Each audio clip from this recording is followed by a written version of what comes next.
going on, everybody? And welcome back to the A Show, the Kings of Pro Wrestling Podcasts. And we are awesome. That's right. I'm Justin, here with Meelz. What's up, Meelz? I am here. I've seen Barbie. And that's kind of like how my weekend went. It was just watching Barbie and making sense of it all. Barbie is very Barbie's very, very, very great. It's a great movie.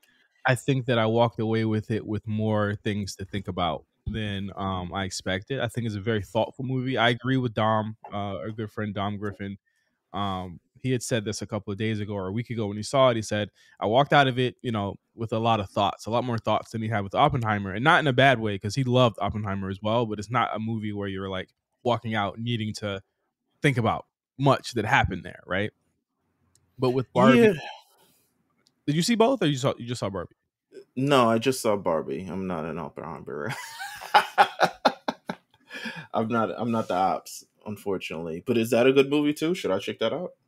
I mean, I feel like you're automatically going to get turned off with the runtime, but I've heard it was fantastic. I'm seeing it on Friday. It was so. The one thing about living in Los Angeles is that in a big movie weekend, it's for real out here. Like, people love going to the movies out here, so like it's sold out everywhere. Like Oppenheimer has been sold out all week. Like Barbie's a shorter movie, so it has more showtime. So like because they were playing it every 40 minutes at my theater. It was like a new Barbie pretty much airing. Yeah, and so I was able to. I had to go to a place that I would normally not go see movies to go see it, but I actually saw it early on Sunday. But I thought it was great. It's funny, one of the funniest movies I've seen in quite some time. I think I think it's a good argument for the fact that we need to bring comedies back, but I think that there's a lot of ideas they throw at you in this movie, but That's what I was saying. I feel like the first part of the movie was me really trying to make sense of everything they were throwing at me at once, because it was already. I mean, we're gonna get into a little bit Barbie spoilers. I'm not sure if y'all checking this out on Black Print, y'all turning Barbie Print or whatever the hell it is. We talk about it. That episode's out today, or it's gonna be out. Well, it'll be out by the time everyone's hearing this, but we touch on it because I couldn't say much because Josh hadn't seen it yet, so no spoilers. Oh, okay. Does he plan to see it? Yeah, he does. Oh, okay. All right. Nah, the first half was like throwing a lot of stuff at me, like in terms of like real world, all this other stuff. I'm just like, what's going on? I'm already suspending my disbelief, the fact that these dolls can talk and have singing and dancing numbers. But then I feel like the second act, third act kind of brought it home. But then also, I also have like this not like sinking feeling, but also like, I feel like, I don't know. I feel like there could have been more said for the other Barbies. Am I bugging? Or I guess it's just, I don't know. I felt like it just ended up being, I see the argument mostly like it's just really this white feminist film. What? It's definitely not. Wait, what? Who said that? It's on Twitter. I've looked it up. Like, you can Google it. I can't rock with it. Listen, I've stayed away from all Twitter conversation surrounding it because it's gone from maybe that, which I've just heard now, to I can't believe I'm watching a movie made by a big corporation. I'm like, bro, all of the movies you watch are by big corporations. I don't think it's that, but definitely like, I don't know. I was trying to. I came out of it like definitely thinking a lot more, but then also I've also walked out not really. I don't know. I feel like, I don't know. There's part of it that, like, I guess it wasn't for me, but it's not for me. It's Barbie, but like, I'm trying to figure out like I had to like juggle with a lot of feelings coming out of that movie and watching the movie and kind of experiencing it all one by one, but. Also, there's just, a lot of things kind of being thrown in various different ways. Singing numbers, comedy, Will Ferrell, all this other shit. Like, it was a lot, but it was a good adventure. I mean, I'm I'm fine with the concept of the movie in itself is insane. So like I'm not even gonna like trip about the real world Barbie World ideas. And this isn't really spoilers for the movie, by the way. So we're not really, or at least I'm not gonna go too much into spoilers from the movie. No, I'm not gonna go too much deep into it, but it's also Tuesday, so You should see it anyway. Like regardless, I know people have seen it 2 and 3 times already, but it's an experiential movie. It's something you gotta experience. Even if we told you what it was, I think you have to go kind of like see it to really judge it for yourself. oh, visually, Um, it's like nothing I've ever seen before. It's like a old '90s '80s movie, but like to now. And I think that whoever did the set design, costume design, technical achievements, all of that stuff, they deserve Oscars for that. I'm pretty sure um, Oppenheimer's going to win a lot for like the practical stuff they do in that movie, but like Barbie deserves it for like all of the costumes and the way they recreated the Barbie outfits was like to me really kind of like iconic. Like that shit was great. But I think in terms of the themes, the reason I feel like they well, I feel as though they didn't stick the landing with a lot of them. I feel like there's a decision made at the end that I didn't feel was like really earned because I was just like why would she do that then, you know what I mean? And then it forces you to kind of like kind of suspend your disbelief in that manner. But I think that the movie says a lot about male fragility and masculinity. I think it says a lot about the roles of men and women in America and in the world. And I think that it posits that it wants people to, men and women to live in harmony. So it's not really man hating, it's not really feminist. It's about everyone being the best versions of themselves and finding that best version of themselves. And I feel like right, I, essentially. I feel like the only person that really gets to me that real kind of ending to their story is actually Ken. And I think it's funny because Ryan Gosling is like the best part of the movie to me. He's Yeah, he is. like Like, he does it all. He does it all in the movie. I mean, pretty much. Like, he does it all. Like, I think, I don't think, like you said, I don't think we get movies like this as much anymore. I feel like this is something where you could take your kids to go see the movie, and then probably they'll watch it 20 years later and actually get the movie. You know what I'm saying? Kind Mhm. of like get how it is. And it's like, wow, the fact that you would use this like major IP to kind of like tell this story and get this message across is kind of like, um, it's like pretty amazing. I'm shocked that Mattel let them do a lot of the shit that they were doing and saying in the movie. I was like, wait, I what? think, I think it's because Will Ferrell was in Like, it. they even shoot a dig at Warner Brothers Discovery. Let me be clear: the Mattel office, I used to work across the street from it, a couple years ago, actually almost 10 years ago now.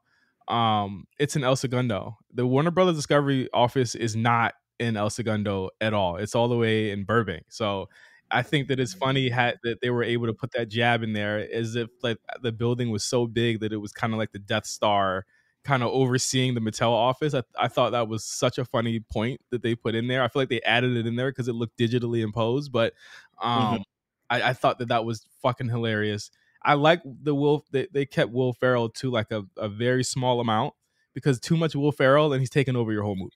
Yeah, I agree. But there's something, it's because I love him and his movies so much that it ended up becoming like a calming, grounding presence for me in this movie. I was like, oh God, yes, well, he's gonna be hilarious in this. And surely enough, but yeah, he's very overpowering to the thing. He can be. Um, Mm-hmm. so, but you know what? I enjoyed myself. I walked out. I was like, you know what? I have a lot to think about, but also quite an experience. Um, These are all good thoughts, by the way. I'm all just good thoughts. I like mean, my only thought is that how how do these stories these like kind of loose ends tie up in the end? And I thought that there was only maybe one or two that really kind of got there. And to your point about the other Barbies, they weren't having that type of crisis that stereotypical Barbie was having. And I think that's why like she's firmly the prototype. That's why you see her in the beginning and all of that stuff. She's firmly the prototype and she's the one that's having these thoughts because from what I understand about the real world Barbie world, their owners are fine. That's why they're good. But it was kind of weird. You kind of have to suspend your disbelief when like a lot of the Ken stuff happens, or a lot of the things happen in the movie and they're reflecting the real world. Like I'm like, okay, I get it, whatever. But it's like they even toss that too, because there's like one part where it's like Ken does something and it reflects in the real world, and then by the end it's like I was like, well, did things go back to normal? Like how did that happen? Yeah, yeah. Like, wait, what? But it's fine. It's fine. It's fine. It's all in good fun. It's a fun movie. Go see it. I loved it. I'm gonna see Oppenheimer later this week. I'll probably have thoughts about that next week on the show. So stay tuned for that. Okay, all right. I'm ready for that. Um, what do we talk about now? Well, we're gonna do something different. Okay, we're gonna do something different. Um the the way we've been doing the show for the past 5 years at this point. Um 6 years. 6 years. Wow, I was 1 year off. It's been very much this the kind of like the we say the news, we do the show reviews, all of that stuff. After 300 and going into the future, me and Meelz wanted to do something a little bit different. We really just want to have conversations about some of the biggest topics that are happening in the landscape of wrestling right now. I think it would lead to a lot more kind of debate between us. I think there's people like that, and I think it would be cool. But it doesn't close the door on us having like show predictions and stuff like that. We'll just be talking about them generally, as opposed to having them be a talking point, if that makes sense. No, absolutely. And I think you know what, it's definitely a welcome change to this, and it adds to kind of like the conversational stuff, and then also gives people an opportunity to copy more of our stuff. So yeah. So I asked our Discord a question about 30 minutes ago. Um, and I asked them a question, and the question was, is AEW a company that looks like they have money? And I mean that in terms of production, look, feel, and messaging. And a couple of our members, they answered the question. They're actually still talking about it right now, because once you say those three letters, it's a 3 hour conversation that goes on and on and on. So shout out to what were we saying, Mills? I'm sorry. Oh, my Discord beeped because they're continuing to talk about it. We're talking about it. Yes. So I asked that question, and shout out to Novak, Chris Novak. He answered. They seem like a company that is getting good backing, but I'm kind of stunned at the lack of reach. If they're tied by exclusivity, I don't see how that's helpful. Cyrus, of course, from the War Report, he dropped a gif. Basically, no, he doesn't think they have money. Shout out to Jules on our Discord as well. He said, it's a company that looks cheap by desperately wanting to look like they have money, which I kind of get that. I kind of understand what he's saying there. Mm. Jay Powell, shout out to him, one of our more active members in the Discord. He says AEW has production values better than the rest of the non-WWE companies, but they have terrible messaging and feel. Their message seems like it's we are the real wrestling, but that's not entertaining in the least bit. Plus, I'll say this again: the wrestlers aren't hot. That's important because that's not that has nothing to do with money. They aren't hot. That has nothing to do with money. Shout out to Jeff J. Jeff J chimed in. He said that it could probably look better, but he says they look like they have money behind it. He said that the first week of Collision was the first time they presented themselves as a true big money alternative in look and feel, and I do agree with that. I do agree. And by the way, Collision ratings just came in. It's their highest since the first show. So, Show did 800, right? huh? The first show did, I forgot what it did, honestly. Did 800. 800? All right. This one did 618. Thinking it did 800 again. Well, listen. It's never doing 800 again. To this question, I say, is AEW a company that looks like they have money? I would say, okay, how much money is having money? Well, he's richer than Vince. That was the he whole. is They're right, richer. right. No, for sure. I would say, yeah, they look like they have money to an extent. And I say that in reference to the other wrestling companies that don't look like they have money. Like other wrestling companies clearly look like they are doing the best they can with what they got. Whereas I think AEW has money to expense to do various things like custom theme songs and They're not custom. Some of the Well, theme songs not custom. I mean, right, licensed theme songs and stuff like that. So like they have money to be able to present it in a way. It depends on how they want to present it. And to be honest with you, that goes back to Tony Khan and his actual vision for the show, which is not about the actual production value of the show itself more than the actual in-ring product for itself. So he doesn't really have to do as much as Vince does and Nick Khan does, in presenting the show like it's a motherfucking big deal. I think it would be great if they went to Wembley Stadium and actually pumped more money into looking like a big fucking deal. But I can't see that because again they prioritize their in-ring stuff more than that. But I think at a base they look like they have money. It's just not like WWE money, which is or well, they aren't using it in the way that WWE is using it. yeah, it's WWE presentation. And to your point, Rob Bukowski on our Discord says, I don't watch AEW, so I can't say too much, but I think if you were channel surfing and you turned on AEW on TV, it passes the look test, especially compared to any other non WWE wrestling company. Which I'll agree. I mean, they're doing arenas. They're not doing like gyms. They're not doing like smaller venues. It doesn't look like Impact. Okay, you know, I make the joke about the lights flickering in that warehouse. It's not happening in AEW show. So I will say that at the very least, you will, if you were not familiar, you would stop channel surfing and say, "Is this WWE? Where's Stone Cold Steve Austin?" You would at least get that from them, and then you would see Orange Cassidy, and you would turn the channel. So that's how it looks like they have at least some sort of presentation, right?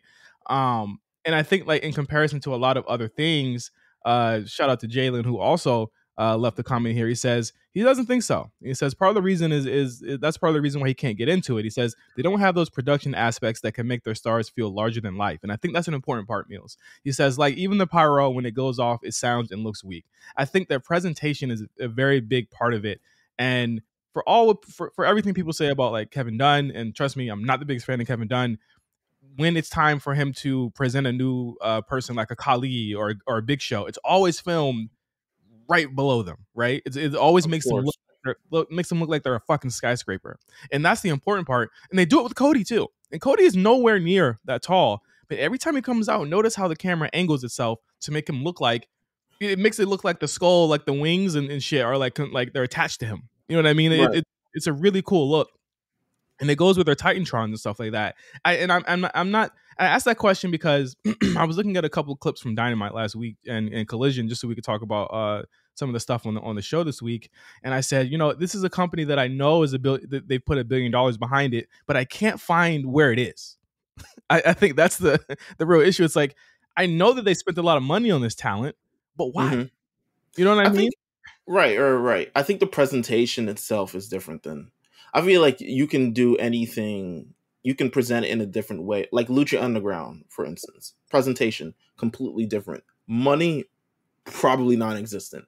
Right. Um, but I think the presentation I don't equate that to looking like they have. Well, the presentation of the actual talent themselves, equating it to looking like I mean, there is to an extent. There's how much money you actually want to put in to make your big stars actually seem like big stars. And I think the extent they're going to is here's some licensed music. Like here's music that people can clap and sing along to because they've been listening to it for the past 70 years or 40 years. And that's kind of the extent to it. I don't see AEW. I mean, they do it in some aspects, like a Jade entrance or I mean, Cody was the standard at some point. You couldn't. I mean, the pyro was just booming. I even see them do. I mean, I don't know how much it's actually cost the flames for Miro's thing because now Miro got the one time a month he wrestles. You know what I'm saying? He's got flames and shit. But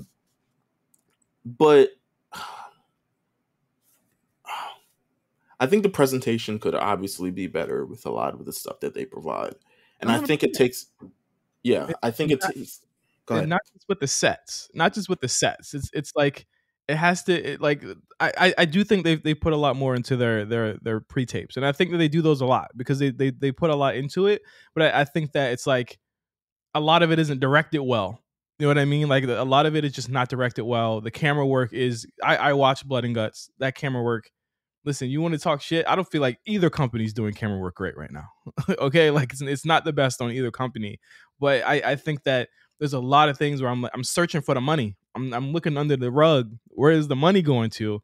And I had to ask that question today, and I think that just looking at Collision, I was just like, aside from that first episode, it's just looked very much like kind of like a B team, C team type situation. Like not like to an NXT tier where you can see the fucking ceiling and you can, you know what I'm saying? You can see the fans, you can hear the fans running, but like it's like it's not, it's just not feeling larger than life. And I wonder where that goes to money wise. Yeah, I think it's overall kind of the vision or lack thereof of the actual product. It's not looking at characters as characters and looking at them as wrestlers makes it a completely different experience, because you have some of the stuff with like, okay, as a wrestler, you should have pyro, but I really think it kind of ends there in terms of the creativity behind the actual vision for a lot of these things, which in turn makes everyone look more pedestrian or regular than they probably should. I mean, you really kind of got to go out your own way to seem different on this show. Wrestling, white guy, Mhm. muscles, all this other shit. You really got to kind of go out your way to be presented as completely differently. But yeah, I don't know. They got money. It's there, but I understand the thing of like where is it all? How could you guys could be utilizing this way better than you have right now, for sure. Absolutely. Um, The Rock.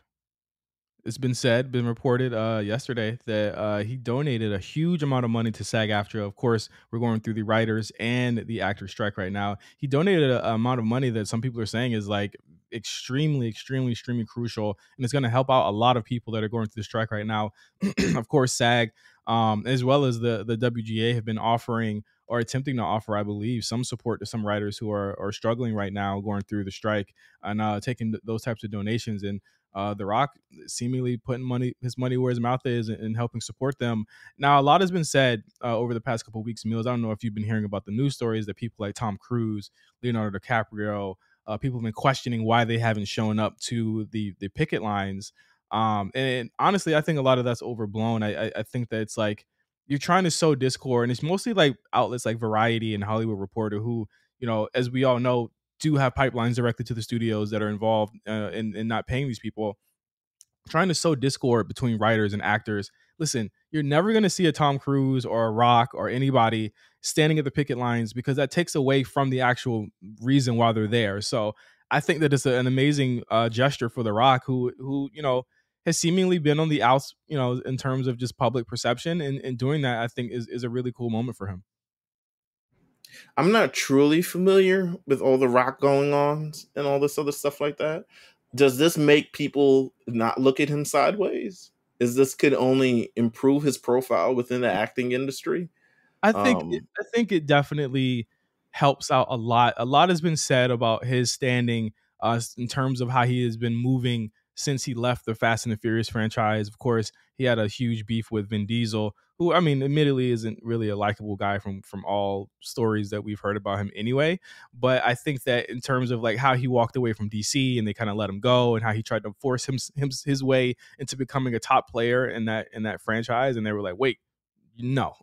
And they just basically restarted the whole universe. So he had been looked at, especially at the tail end of 2022, as kind of like a pariah. Like he was like he who shall not be named, and people weren't really fucking with him. So I think that it's definitely a great gesture. I don't know if it kind of fixes a lot of the things that he may have done or may not have done, but I think it's a really great gesture for him. And I think that as we look at wrestlers and acting and wrestlers, being involved with movies, Seth Rollins is in a Marvel movie that's been shut down as well. The wrestlers roles in this type of stuff, and what they'll do to support the strikes or whatever. Because of course we had Seth Rollins who made his statement last week about how this writer strike is actually helping WWE. they're doing construction right above me now, and I'm so pissed right now out of all fucking times. But I mean, this only adds to the streak of noises you're going to hear in this. I thought that was a bad look from Seth Rollins. I thought that I thought that was a bad look for Seth Rollins just in general to say that. Um, just because I feel like Seth Rollins is, while an athlete, What the hell? still still entertainment adjacent. You go on. Yeah, I mean, at the end of the day, I get what he's saying. He just should not have been the one saying that. And of course his comments were saying that, because of the writer strike, and I mean largely because their writers are non-union. Let's just be clear here.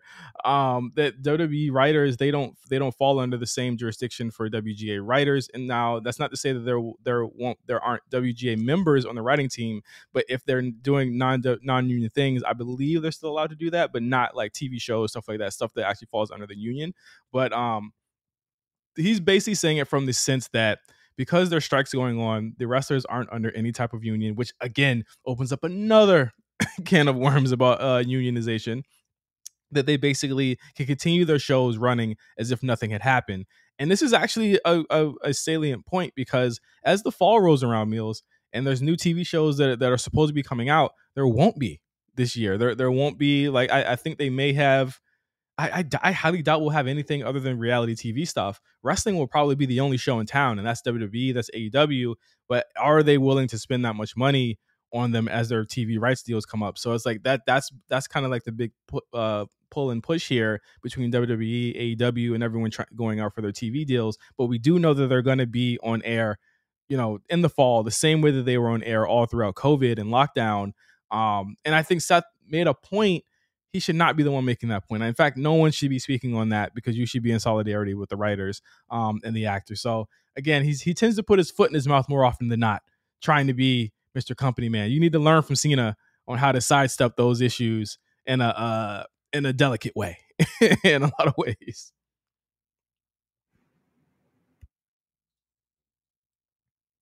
Okay, so from The Rock, we now go over to another star in the making, who I feel like is kind of following a very similar trajectory as far as being hated in the world of wrestling. But I think he's coming out of the other side, looking way better. And I want to talk about Dominic Mysterio. He's the new North American champion. That happened, of course, last week on NXT. Huge main event for them last week. Did huge numbers for them. One of their highest highest viewed shows in quite some time, with Dom Mysterio in the main event versus Wesley. Of course, he wins the NXT North American title, goes over to SmackDown, goes over to a house show, faces Seth Rollins on that. Then he's on fucking Monday Night Raw in another match. He's getting his reps in, and I think that there was always one more shoe to drop with him, in a good way, in terms of how he works. I knew he had it kind of with the reception, the reaction he was getting, and the fact that they keep having him work with people who are, basically savants in the ring. I mean, Seth Rollins was his first singles match, and there was just a lot of things that were going right for him, and him becoming a student of the game, which has been amazing to see over the past 4 years, to a point where he's starting to put it together now. And I think it's safe to say that a lot of people like think of him as like one of the hottest heels in the business right now. And this is in a generation, in a universe where Roman Reigns is still around, where Gunther's still around, and Dom, to me, or I mean, even outside the company, MJF is around, and Dom, to me, is like one of the best, and I think maybe top 2-3 of the heels that are out right now. Meelz, what do you think? I think it's all aligning for him currently as we speak. I think I think him being in Judgment Day, I think it's crazy how much he added to Judgment Day, while Yes. Judgment Day is also adding to him. Because I think they become a legitimate heel group because they have someone so hated as him.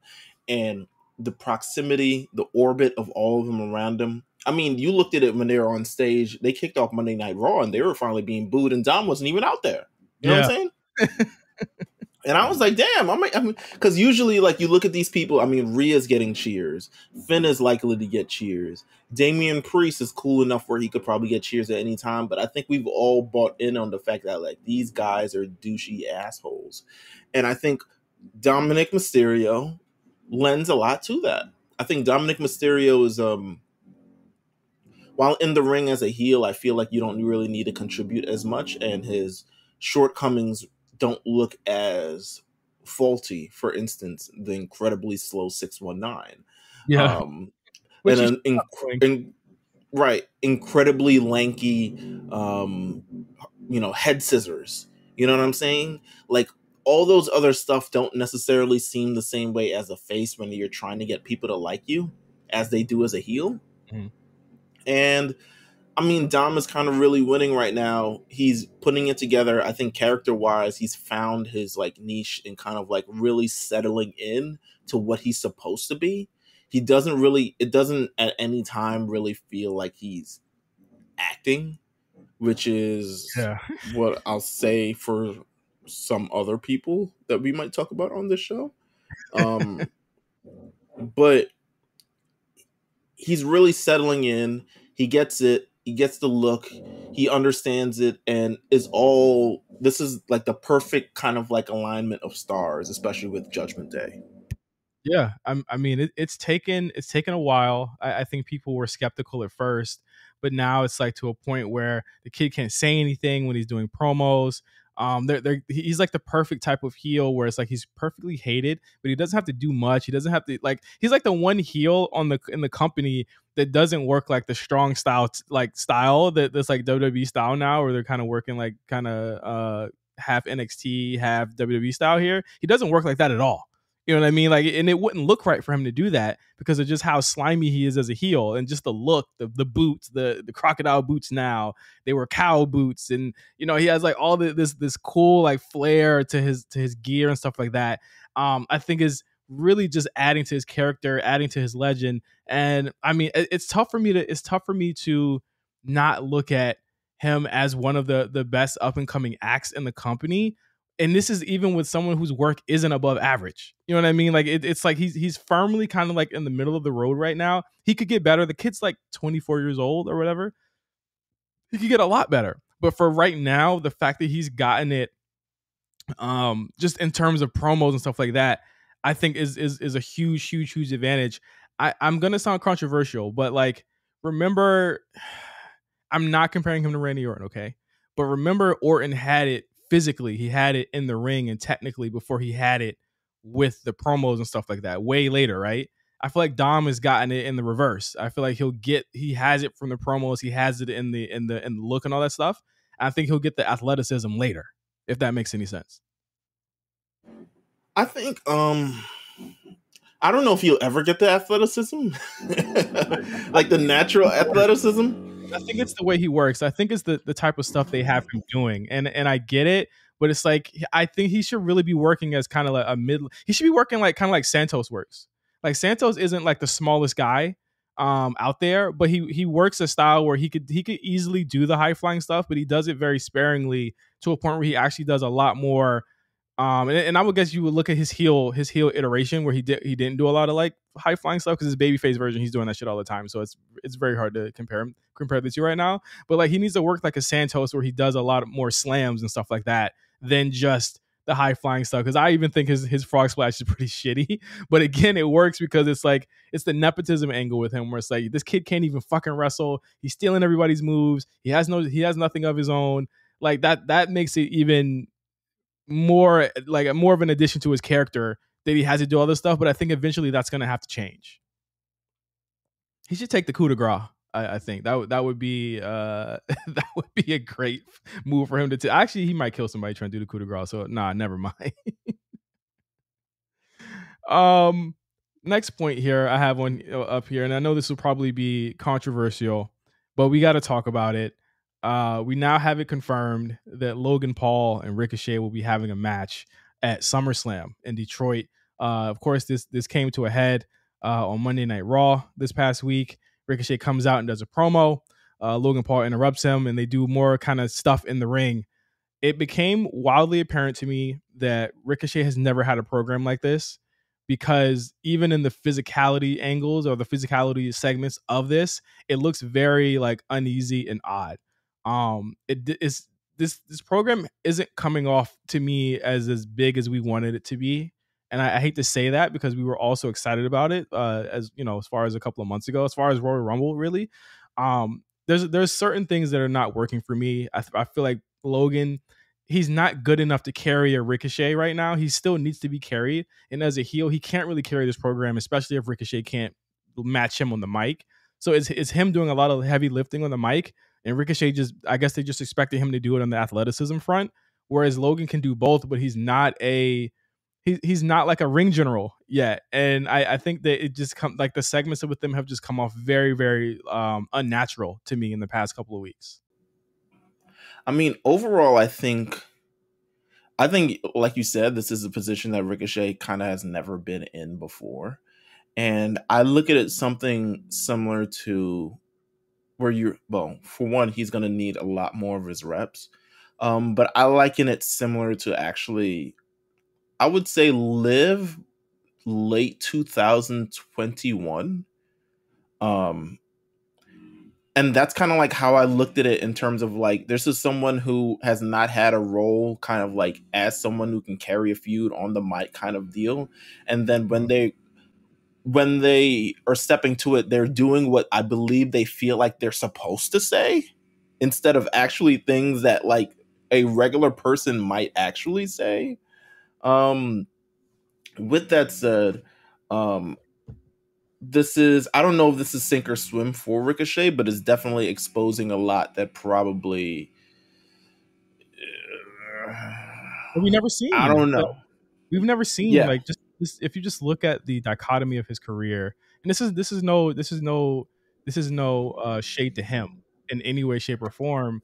I think right. that he's never been put in this position because they've never really seen him to be like that. And I think it's great that he's being trusted. So because I mean, come on, like just like we said with Sammy a couple years ago, when you're trusted with, you know, the special guests all the time, that's when they see you as a earner. You know what I mean? And I think this is his chance to, and I'll refute you. I'll go at you here. I do think it's sink or swim for him.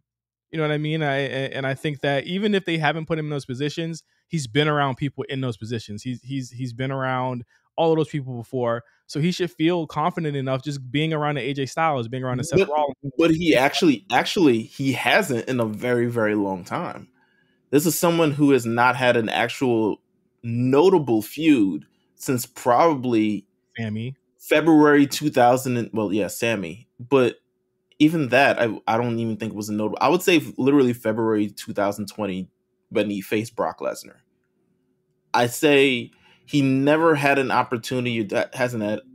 I think he's someone who's very rare on the roster who has been there for a long time. He's never faced Seth one-on-one. He's never faced Roman one-on-one. He's never faced a lot of people. He hasn't had the opportunity to actually be. He never really got in a program with Baron Corbin, who has a program with kind of everybody. I think this is an opportunity where it gives him an actual program, like something to actually sink his teeth to week. Because my biggest critique a couple of weeks ago was he's never had anything really sustainable past like, you're going to be facing off this person for one night, you know, sell this match that's going up on Raw at 9:40. You know what I'm saying? Or sell this match against the Miz or something along those lines that you're going to have. He's never really had the week to week thing. That's why I kind of equated to the Liv thing, because I felt like Liv had that stop and start as well, leading into the program with Becky. I felt like Liv never had the opportunity or never really had the thing. She had the Charlotte thing where I'll show you all type of thing, and it never really amounted to anything. It wasn't until she got that with Becky, and I think she really showed that she can hang more so in the ring, which increased her confidence, and increased kind of her standing within the people. And I think that's really where Ricochet makes his money, ultimately. He's never had a bad match. He just doesn't have bad matches. But I think, yeah, this is something where I feel like he's now getting the opportunity. I bet he wishes. I feel like he feels like he's been ready for this opportunity for quite some time. Mhm. but you need more. You still need more kind of like experience within that realm to know kind of like what works, what doesn't work, what he's supposed to say, what isn't he supposed to say. I fully believe Ricochet in this role is playing the role that he believes that he should be playing, as opposed to being like, who is actually Ricochet? Like, what does he represent? Similar to the Dom thing. Dom is a slime bag scum, um, scumbag who has a famous dad who he doesn't respect and all this other stuff like that. I think unlike Logan Paul, who came kind of like loaded with a character, basically off of a persona that people have already found online, I don't think Ricochet has found his persona as of yet, because I don't think he's had the opportunity to, on a weekly basis, to develop that persona. It just feels very forced. And if the biggest thing that you're going to say in your promo is that you're a prick, I'm like you cannot. I hate when wrestlers do this. You can't resort to cuss words to making your point. And I think that it just came off as very like, again, very forced. And even like the physicality parts, it's like Meelz, come on. It's just silly to say I'm going to knock you out, then I'm going to give you a standing moonsault in order to really Yeah, you. I I'm just agree. that. I agree, but that's, I mean, I don't know. That's just some, the other dude on the NXT champion will springboard you into any fucking fight that you're in. Like, it's some shit that niggas like, you play to your strengths in that kind of situation. But I do believe he wasn't playing to the actual situation in that. I will say, like, probably shouldn't have done the standing shooting star press. It's impressive as fuck, but I don't think it was necessary. I think you should have kicked the shit out of him. Yes. Start That would have been I just want to right. I want to feel some fire from him. You know what I mean? I want to feel some fire. And I think coming away from Raw, which like to me, Raw is just a hot show altogether, right? It's a hot show. Every single hour, there's somebody up there that the fans fucking love. Love them, right? I think that when it got to the Ricochet segment, they were kind of like whatever until Logan Paul showed up. And I just don't think I think that doesn't bode well when you have that match in Detroit where they're going to be booing Logan more than they're going to be cheering you. And I feel like I think that's my fear of what's going to happen. I don't think so. I don't know, because I don't think they've ever had a fear of like, I don't think crowds have ever rejected Ricochet in the ring. I mean, it could happen. I'm not saying that it couldn't happen. But I feel like he's so sound in the ring, and that's kind of his environment, the cues that he plays, the timing that he has. He really like plays for the crowd and understands the pacing of an actual match. I think he gets it in the ring. I think personality wise, again, he's never had a chance to develop any kind of character on a show. Like, never. You even look at fucking who's also on this show, Apollo Crews. Apollo Crews he's reverted back to whatever the hell he was before he was the Nigerian prince. Like, you need time to be able to like, and that's because his NXT character was not working at all. But Mm.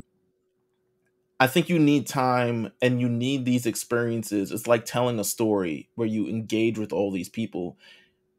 You get engage, everybody you come across helps kind of like add to your character and develop more of your character and stuff like that. And maybe in the future it's a Ricochet heel turn. I don't know how that's going to happen, but it's a Ricochet heel turn that adds to his character or something along those lines. But I don't think he's really, honestly, he hasn't been put in the position to really do that. He's not, he doesn't have, I don't think he naturally has the gift of gab at all. No. Um, He needs a but mouthpiece. He needs a mouthpiece, bro. He really I would does. say so. I would say so, or at least like maybe a group or something along those lines. But Too bad he's not on SmackDown. I they, they mean, he was on SmackDown. they're recruiting niggas right now. This is true. Bobby I Lashley think he would. Go ahead. Bobby Lashley's recruiting niggas, and Ricochet might need to, but he might need to put the anime down because they might not be fucking with that. But That, I think I don't know. I feel like he. I agree. I agree to a lot of extents, but then I also feel like he just never has had the opportunity to really kind of like get comfortable in that kind of role, like at all. And no, I think even like, for instance, like a Daniel Bryan in the beginning, his knock was always he was never good on the mic. And it wasn't until he became world heavyweight champion that he actually got better and way more comfortable on a microphone, in my opinion. Listen, you're advocating. This is the Meelz campaign. This is the But Meelz I campaign. knew you would say that. I knew you would say that. Ultimately, I agree with your point. But I would say the same thing for Liv a couple of years ago. I would say the same thing for Finn last year. Because Finn never got the opportunity like he's getting now to kind of show on a week-to-week basis of what he actually has. You know what I'm saying? So that's why Finn's character, while he looked cool, never really connected until last year. So what would you say? You said earlier that this is not sink or swim for Ricochet. Would you, from what it's sounding like, you do agree that it is sink or swim for Ricochet? Because if this does not go off without a hitch, he does not get any more character growth. That's it. I I think absolutely think he deserves a turn heel, but looking at Nakamura, I don't think that's going to happen. I think honestly the match is going to go fine, and more than fine, to be honest with you. I think he's got it in the ring, and that's really kind of like where it kind of lands. If his career ends up being like perennial mid-carder, I mean, I would understand it, but I think honestly he's got the skills in the ring. It's just the character thing on the microphone. I don't know where this character goes post this, or anything rather post this. But we'll see. Hopefully Braun doesn't return. You know what I'm saying? Because then that's where he's gonna be, to be honest with you. Yeah, pretty much. Another thing I want to talk about, speaking of people that are hot and doing their thing, we talked about the Judgment Day earlier, where they are pretty much getting booed. I feel like this week is the first week that Rhea Ripley got sustained boos and no cheers for the first time in a very long time, and they really made it work this week. So she comes out during the opening segment, gets booed. During the Liv Morgan segment, which I feel as though is probably the most visceral, and largely due to Liv Morgan, who get well soon. It seems to be like she probably came back a little bit too early, to be honest with you. Oh, And she it seems injured? Like for real, for real?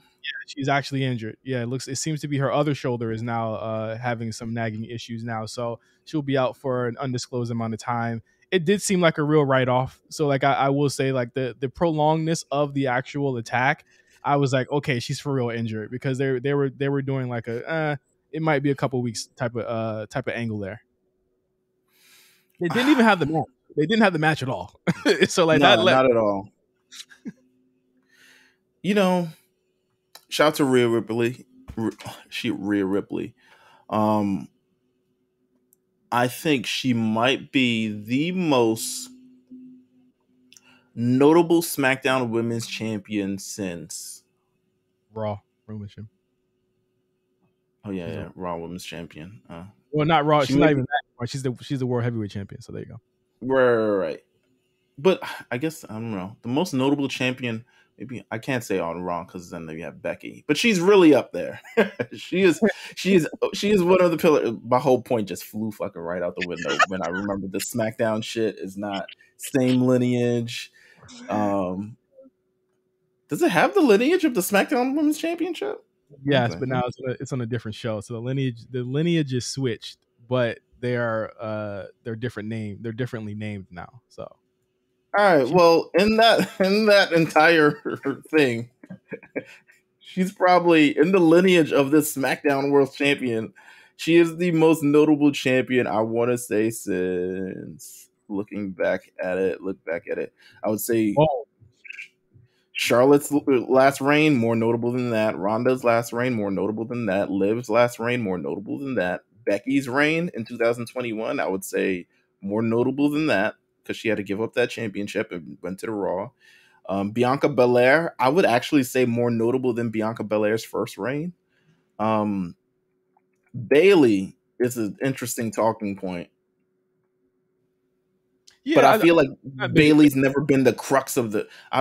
she actually has. So it might be since Bayley, to be honest with you. Yeah, she's not bigger than Bayley, but she beats down Liv for, I want to say, a good 5 minutes, crushes her shoulder under a chair, says, "This is her division, you idiot." I was expecting her to say, "You fucking idiot." Like, I wanted her to cuss.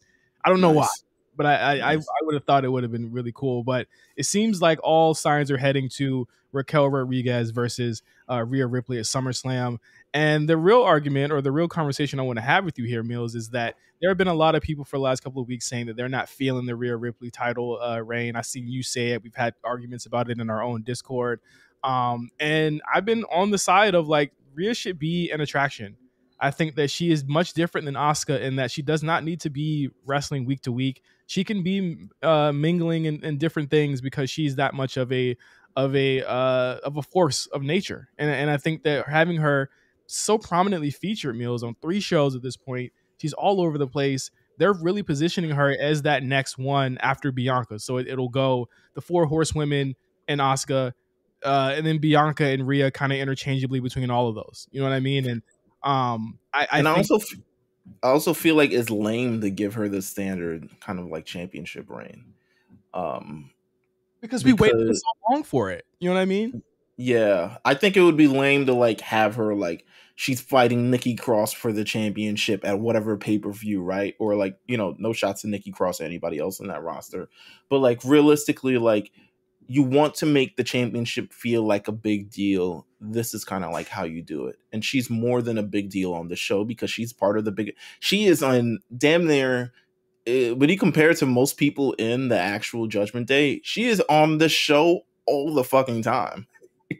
Yeah. Yeah. Like she is the most prominent champion on this show, bar none. And she affects, so she has her fingers in so many different things. She'll be kicking Kevin Owens' ass, and then she's kicking Seth Rollins' ass, and she's kicking Liv's ass. And all she does is kick ass. I mean, at this point, I think the argument that her reign sucks is a moot point because It's also disingenuous. Like, can we just yeah, can we just be real? It's disingenuous because if you look at any other company, and I know what company people want to compare her with and want to compare her to, they're not doing she ain't Jamie Hayter, bro. She not. exactly. She's not a sidekick. She is firmly in front, in the forefront with a bunch of men. There's no, to me, she is in a sense, and I don't want to say progressive, but in the sense of wrestling, you haven't seen anything like this since China, right? Um, and that is someone who mingles with both genders on the show. They're not putting a label on her, and I think that's the key to that. It's like you want to see something. A lot of people say like, I want to see it heat up. I want to see her do some things. I'm like, she's firmly in the hottest group on the show. And honestly, with the Bloodline gone, Meelz, they're the biggest stable in the company.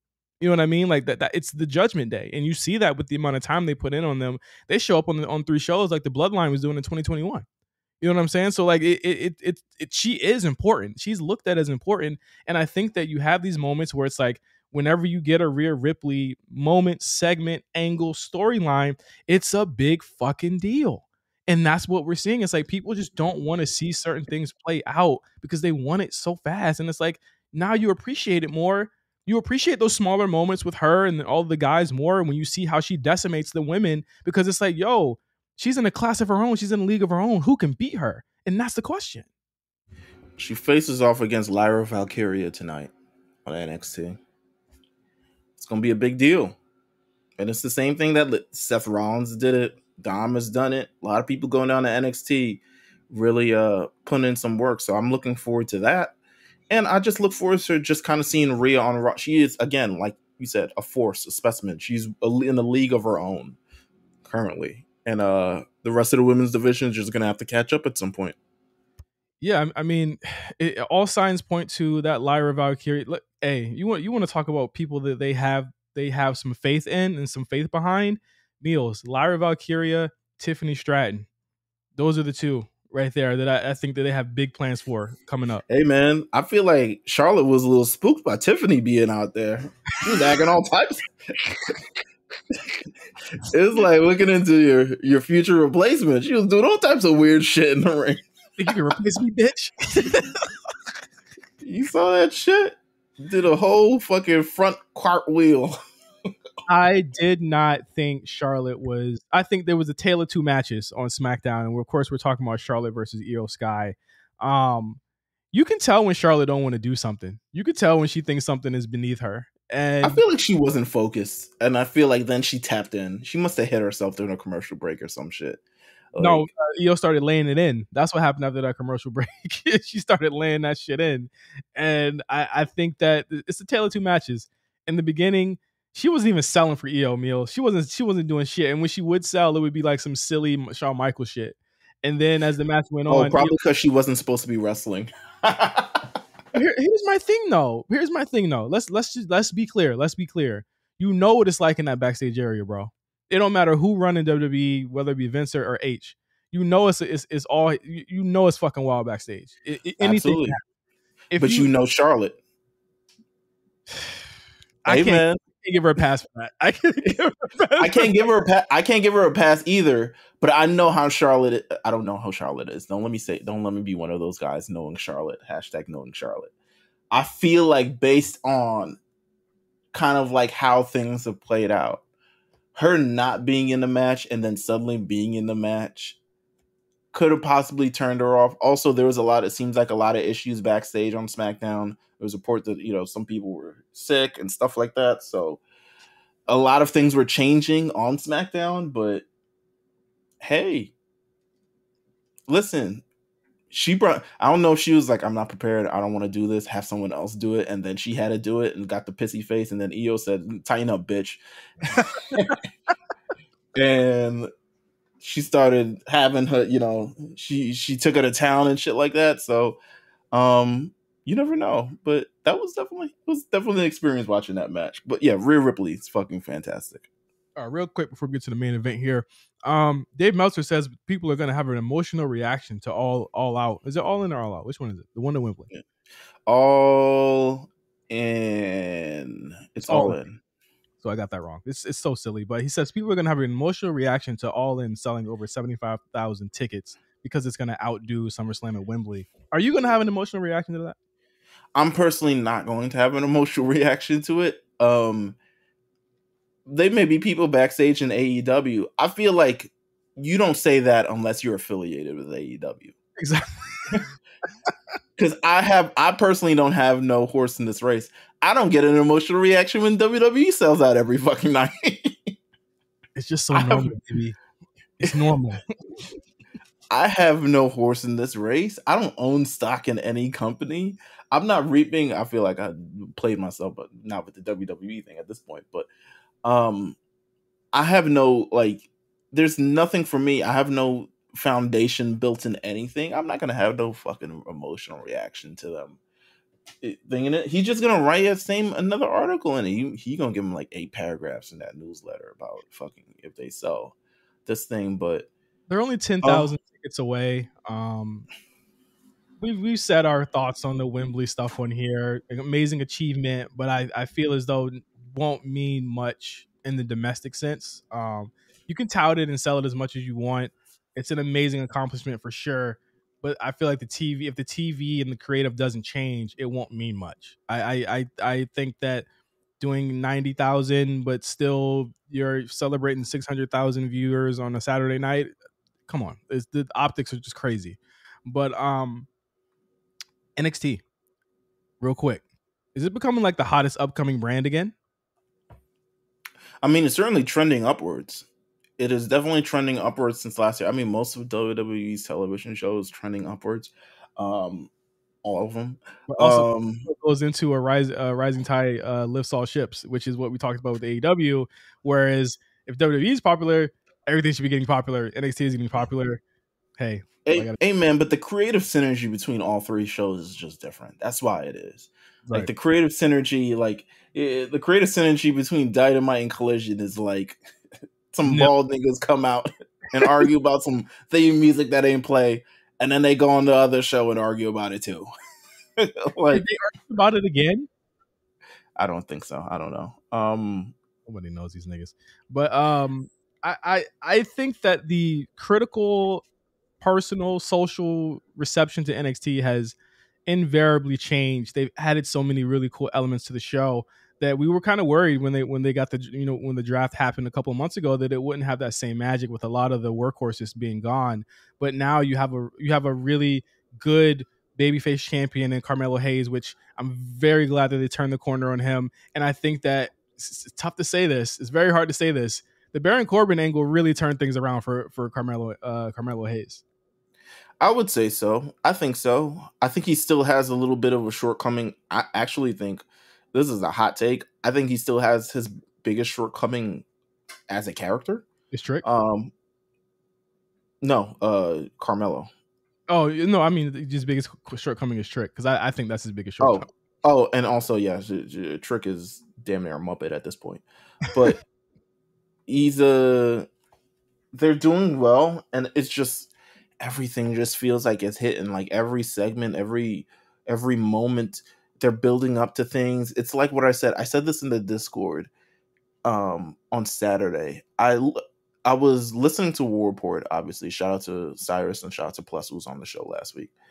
I said, it is insane that AEW could not fathom doing a storyline like the Tony D thing. Like, can't even like fathom doing this. And not to say that they need those. I mean, they need a little bit more variety. They need actual thing. But like creatively, they can't fathom things moving from week to week building and that development and investment in the characters. It has nothing to do with actual wrestling, by the way. Right. Right. I mean, it builds to the wrestling. Don't get me wrong. This is for a tag team title match.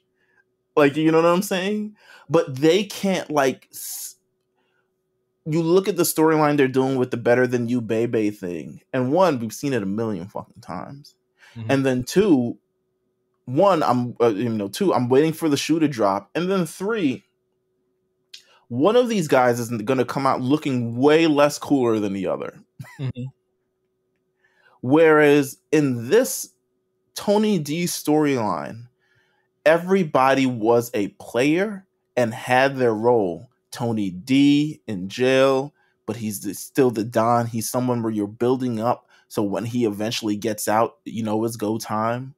You fucking Channing Stax Lorenzo, him with the supporting actor award and all of this other stuff. I mean, it's not really all of Gallus. It's just the main guy in Gallus. I forgot his name. What's the middle guy in Gallus? The big fat guy with the beard. I don't know. Not Wolfgang or whatever. Oh, Wolfgang is the beard one. Joe and Joe Coffey. Wolfgang, Joe, and motherfucker. Motherfucker Gallus. There you go. There you go. Anyway, the main one, he's going to represent all of Gallus. They need all of them in the same room doing this at this point. But nonetheless, they all played their role to a T. AEW cannot fathom doing anything like this. And that is why it's kind of like, that's why I think, one, we have our critiques about the show. And then why it's also like, you're going to burn out of that shit eventually. NXT is trending upwards with its women's programs, with the development of characters, with all this other stuff. And they've maintained and they stayed true to that, even when people were online saying that this is the worst show on television and I'm not watching no fucking developmental show and all this other stuff like that. And then you come out 18 months later looking at Braun, Carmelo, Joe Gacy, Tiffany Stratton, everybody who's been featured on this show, and be like, God damn, they got some players on this motherfucking show, man. They really do. Even if I was a little bit down on the Tiffany Stratton tapping thing, they've turned that into an actual real storyline that has like that the fans are really behind. And I think that it's made Tiffany become a better character in the sense that now she's having to like she's dealing with the you tapped out thing and then finding really cool ways around it. And it's actually making her better on the mic in some ways. And I think that, again, you're building up Thea Hale, who is now a shooter, which I think is a really cool turn for her character, in the same way that the Maxine Dupree, Meelz. Hey, man. She got it. I mean, what else? You ain't got to tell me twice. You know what I'm saying? I'm locked and loaded, baby. The way that she was popping that shit, she knew. Drewski hands. But Thea Hale, same way, popping that shit. She's doing a really good job. It's hard to deny NXT. I don't even want to call it 2.0 anymore. It's hard to deny it right now. It's doing a really great job. We haven't even got to the Even meta. We haven't even got to the even meta. right. Even exactly, but even with, because there's a little bit of critique on the Wesley loss. Even with the Wesley loss, you know that motherfucker is getting something back. He not leaving without something. Right. I He I, gonna I get say I say your biggest your biggest match here you have, and this is way bigger than anything Carmelo has going on right now. Is number one, what a rub for Wes Lee, but you have him actually show up one week on Raw and get that title back. I think exactly. that's the biggest payoff, because then you're going to tune in to NXT and say, yo, this kid's dope. He's fucking fire. And not only that, shout out to them, black people in front and center on this joint, on this thing. That's Had to fire. be. Had to be. Fire. Put Wesley on the main roster shows. Put Carmelo on the main roster shows. Let's see how they go. We did not expect this trajectory for Wesley, by the way. This is again, Nah, this is some different shit. yeah, this is fire. But yeah, I agree. I believe NXT is the hottest brand out right now, and I'm willing. I can't wait to see week to week what they do. And now they have a pay per view coming up this Sunday, Great American Bash, and it should be really dope. A lot of matches have not been announced here yet. Of course, we have Mello versus either Dragunov. You have Blair Davenport versus Roxanne Perez, who really needs to get back on track, in my opinion. I think that she's definitely up there with those Lyra and Tiffany's. But we'll see what happens after that, and a lot of other matches. But you can listen to the War Report for a full prediction on that on their show this week. But lastly, what I want to talk about, this would be kind of our main event here, AEW Collision. After 1 month, Meelz, you've watched it for a whole month. We had a huge conversation about it. I wanted to bring it onto the show. Mhm. Where we stand with Collision right now as a TV show. I've watched, how many episodes have been? 5. I've watched 2 of them. And I have my thoughts. I watched 2, but I've heard what you guys have said about the other ones, and I watched clips from what's been happening. Um, Debuted in Chicago, did a bid in Canada for a while, and now they're finally back in the United States. This is the CM Punk show. My feelings on And Collision. friends. I mean, at this point, there's only like 7 other niggas on the show.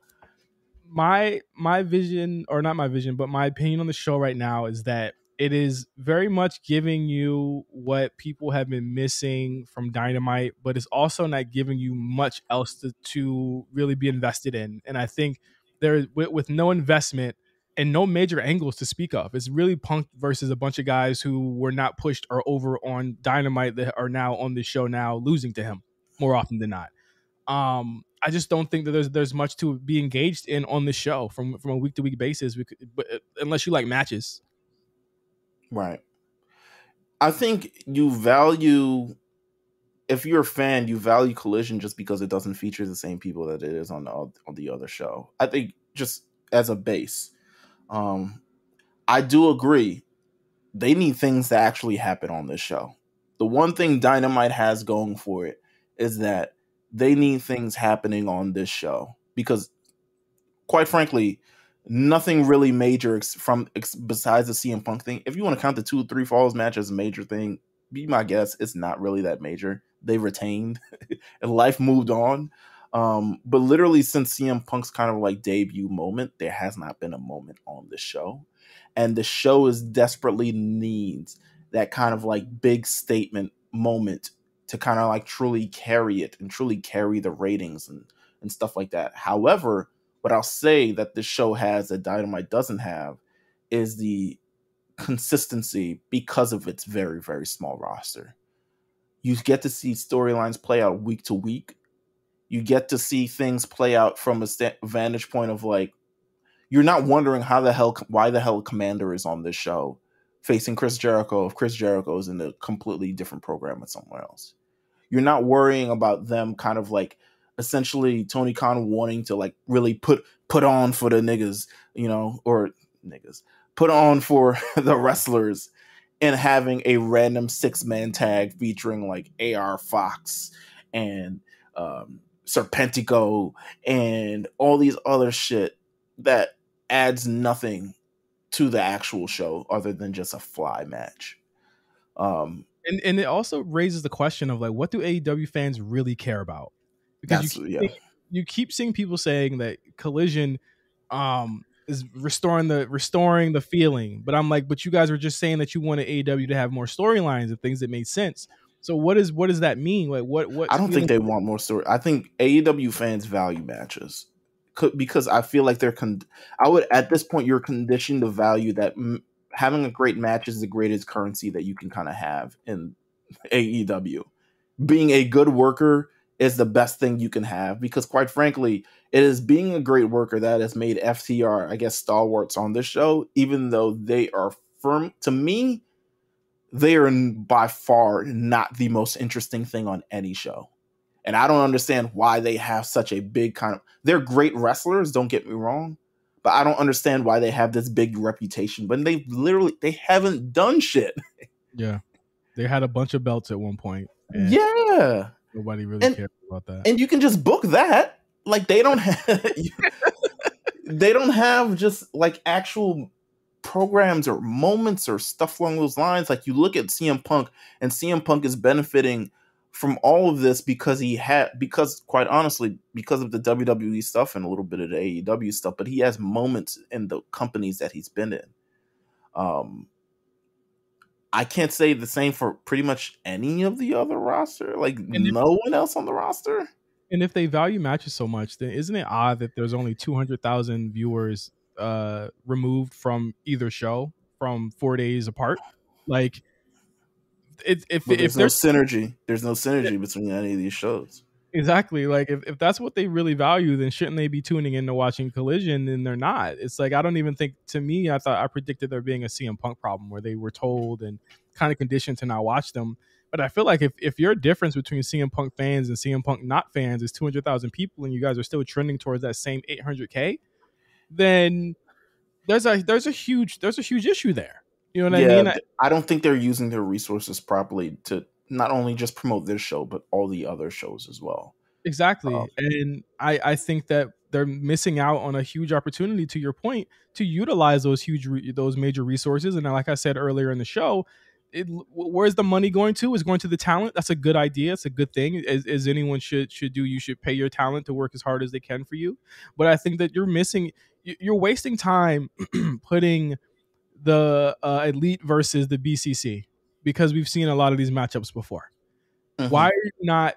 Listen, Tony Khan, if I'm him, I'm saying you, Punk and Omega and the Bucks, y'all need to work together, or y'all getting fired. Period. Why have they not done the Elite version? I mean, for all intents and purposes, that might start this week. I highly doubt it will, but um, I think that is a program that can span both shows, and people will be interested in, a lot more interested in, than the fucking Adam Cole and MJF being the Wayans brothers. You know what I'm saying? Like, I think, I think it's a lot. I think it's a lot more interesting than that, and I think people would tune in for that. But but Meelz, it is the last Joker that they have to play, is putting those together. So after that's over with, then you're left to at point zero again, because when they do that big storyline, you're going to be taking away time from a lot of different people, because there's a lot of different moving parts there. I can't understand how a talent could look at kind of like how WWE develops its stars and not the money. I get the money. Not be curious. Roosh, right? Roosh, I get the money because Roosh would have been in the NXT. Roosh would have been living in a 1-bedroom apartment with another motherfucker. um, and he would have been like not as paid as he get in AEW. By all means, get your money. But they ain't do nothing with you in this year beforehand. So why the fuck would they do anything else all after the fact? There's Yeah. no investment within the characters. Shout out to Ricky Starks, but the Ricky Starks turning him heel against CM Punk thing isn't the problem. It isn't a solve, rather. Isn't the solve. And I actually think one of my things has also been having CM Punk as the major star on the show and the sole major star on the show is terrible. You're burning this man has wrestled every week and he ain't even that good again. He's not even like having these banger matches, in my opinion, because I still think he's still kind of like warming back up. How long it take to warm up, bro? Hey man, he hasn't wrestled before this. He ain't wrestled in 3 years and stuff. He not the most, and he old. I'm not gonna.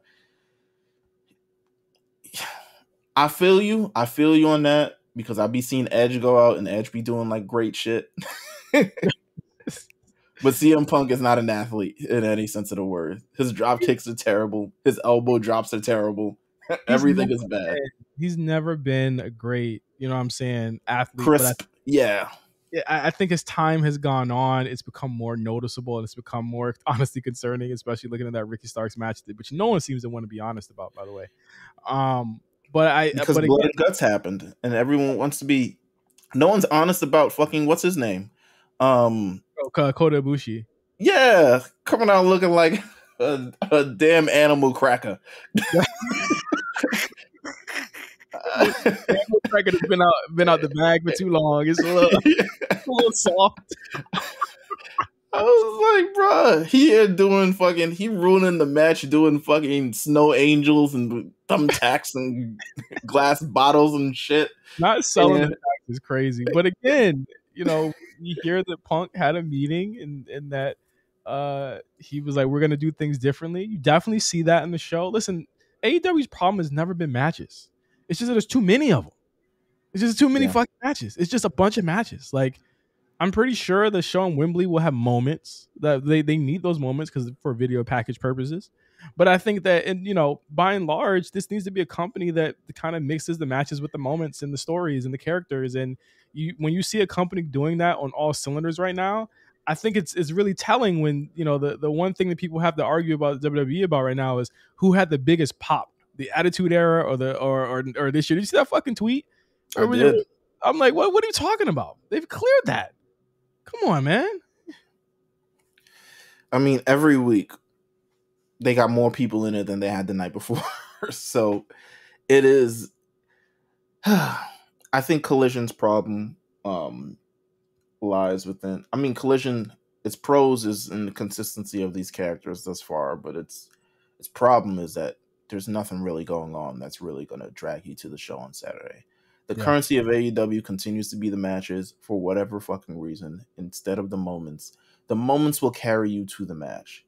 We've seen enough of this on television. We've seen record-breaking numbers on television because the moments have carried to the match. Mm-hmm. You know what I'm saying? And the fact that the blueprint is out there and they're just completely ignoring it. Everyone is pissing themselves about this Adam Cole and MJF thing. But I'm like, this is the most disingenuous feud. And actually, it's insulting your own intelligence because you know what's going to happen. Exactly. Yeah. And you choose to be like, oh, man, this is genius every week. This is awesome every week. I'm like, bro, you know what's going to fucking happen. But again, you know what? You know, and this will be my last point. But you know why that whole Adam Cole MJF thing sucks? And why I think that, again, like you said, it's disingenuous that people are kind of, you know, rallying around it right now, because you've seen it so many times with MJF, regardless of what the circumstances may be. But he also did this with Chris Jericho, and they had that big, remember they had that, like, little performance shit. We already knew he could do these things and he was good at performing, right? But there's a difference between that. And I saw somebody say, well, we knew that Sammy was going to get kicked out the bloodline, blah, blah. I'm like, yeah, but there was tension. I'm pretty sure he did the same shit with Cody too. He did do the same shit with Cody. I think the first time you see tension was when he grabbed the belt last week, right? And he looked at him and he was just like, he kind of gave him that look for the first time. But it's like, you're either going to, one of these people are either going to look really stupid or there's going to be a really stupid resolution to all of this. And that's why I think they need to stop prolonging what it is. And honestly, if it's MJF teaming back up with FTR, swim good.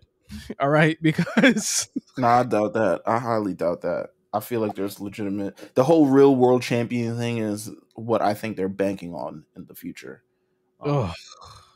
So it is what it is. So that is our thoughts on Collision, and that's going to take us to the end of the show. Well, go ahead. Can I give you some quick thoughts on the shows that happened this week, since we haven't done the shows thing? We're not doing the shows thing. I want to give you some quick things. You missed the show stuff. Go ahead. I miss it because there's so many random funny things that happen. Okay. So it looks like it won't be LA Knight going on for the US Championship, and everyone is asking the question, if not now, then when? I'm like, oh brother. And I forgot to put that down here. The LA Knight Heat story. He's got a little bit of heat, but I mean, if not now, then he should be fine being where he is. I just don't think the title should equate to success here. I don't think I agree.